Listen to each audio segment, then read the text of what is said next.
Goeiedag. Dis Saterdag, 18 April. Baie mense het my al gevra, hoe vergelyk die Amerikaanse weermag met die SAW en so aan? Nou sit ek hier en wag en een ding kom onmiddellik op. Hurry up and wait. Ek het 'n missie wat veronderstel is om 10 minute terug moes ek al opgestyg het. Maar ons is op hold. Hurry up and wait. So, hulle sê nie, ons gaan net oor, daar is nou een crewmember wat 'n ander ding eers moet klaarmaak en dan kom hy na my toe, dan gaan ons ry.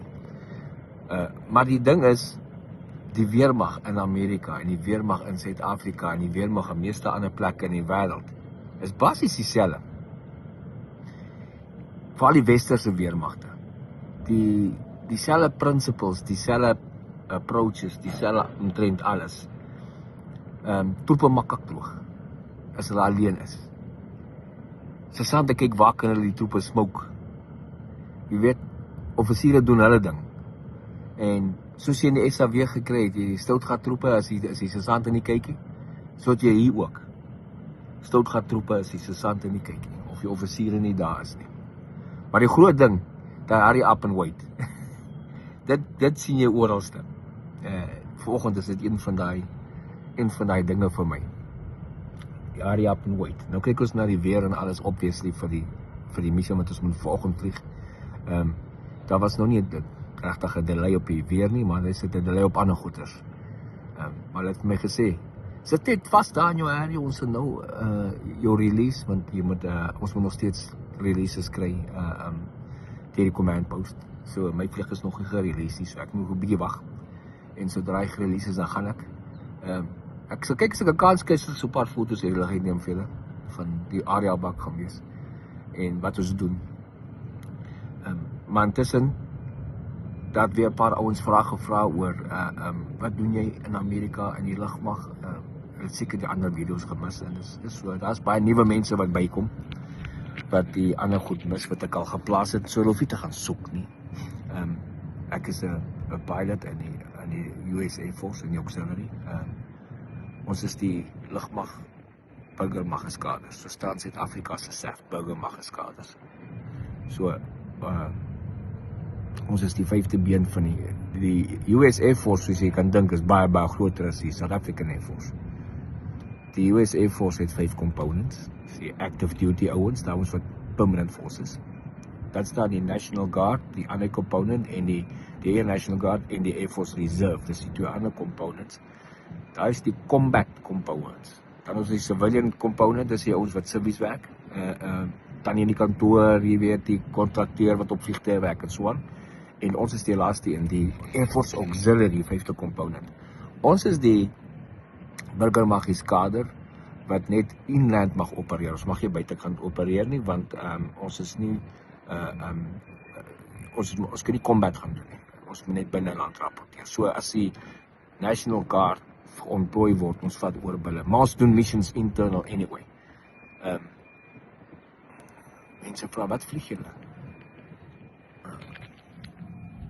Ons vlieg, dit is 'n Cessna 182. Ek kom net so, weet jy of jy nou mooi kan sien met die lig nie.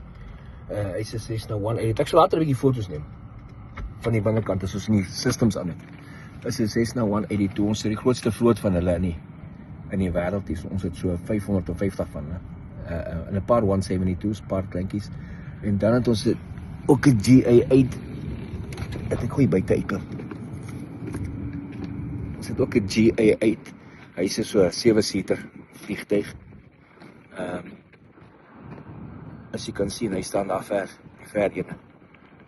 'n GA8. Ons hoofmissies is dan search and rescue. Myne vandag is damage assessment. Ons moet gaan foto's neem by 'n dam van flooding. Moet ons gaan foto's neem. Enige damage assessment doen, dis vir FEMA. Dit word deur die lugmag gedoen, so die lugmag FEMA vra die lugmag taak, ons doen dit vir die.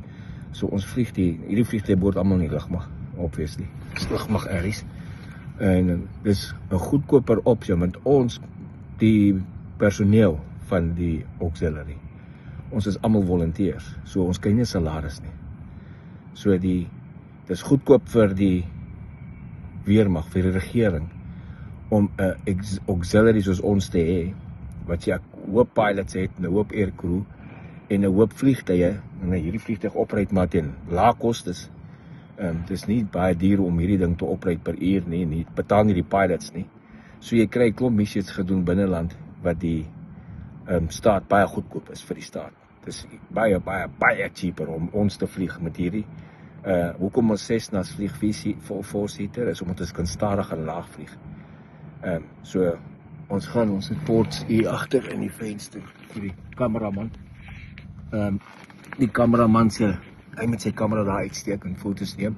Ons sit ook op die vlek. Goed onder die vlek. Ek wil nou so daai kant fiks nie. Okay. Hierdie is nou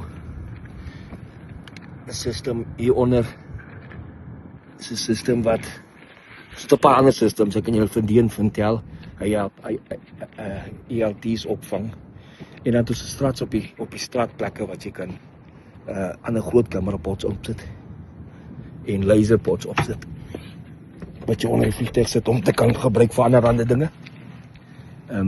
So dis basies wat ons doen. Meestal search and rescue damage assessment. Partykeer werk ons saam met die federal government vir counter drug missions. Ander keer vlieg ons met interdiction missions. Ons vlieg in van hier af byvoorbeeld, dan probeer ons restricted airspace ingaan en dan scramble hulle F-16's of F-15's om ons te kom onderskep. So ons toets die radars en al daai. Ons gaan doen dit baie keer by die see, daar by die Gulf of America, dan gaan vlieg ons in die Gulf of America in, en dan moet ons probeer low level inkom en kyk of ons kan die Amerikaanse kuslyn penetrate voor hulle ons optel met radar. En dan obviously dan onderskep hulle ons met F-18's of iets. Dis net training vir die active duty military. Wat anders doen ons? Ja, emergency services meestal. So, dis wat ons doen. Nou sit ek hier en wag vir my mission observer, die ou op die regter seat, wat die regter seat se systems moet operate. So as hy kom, dan sal ons seker start-up en ry. So, sien julle later, ek sal miskien 'n paar foto's vir julle oplaai in hierdie dag.